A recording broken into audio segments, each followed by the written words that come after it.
জাতীয় পরিচয়পত্র সেবা কার্যক্রম নির্বাচন কমিশনের অধীনে রাখার দাবিতে আজ বেলা ১১টা থেকে ২ ঘণ্টা সারা দেশে অবস্থান কর্মসূচির ডাক দিয়েছেন কমিশনের কর্মকর্তা কর্মচারীরা।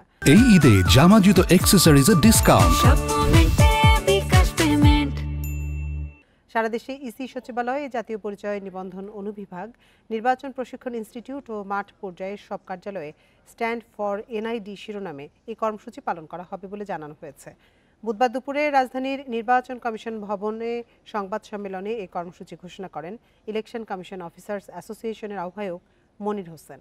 এ সময় এনআইডি অনুবিভাগের কর্মকর্তারা বলেন, জাতীয় পরিচয়পত্র সেবা ইসির কাছ থেকে সরিয়ে নেওয়ার পরিকল্পনা রুখে দিতেই তাদের এই কর্মসূচি।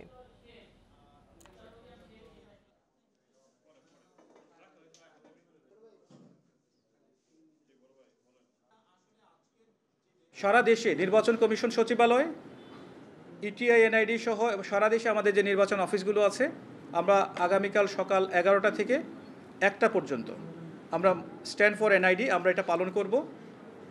এবং এর মধ্যেও যদি আমরা বলেছিলাম আগেই, যদি কার্যকর কোনো পদক্ষেপ না আসে, আমরা তার পরবর্তী সময়ে আমরা আলোচনা করে আমরা কর্মবিরতির সহ অন্যান্য কঠোর কর্মসূচির ঘোষণা করব।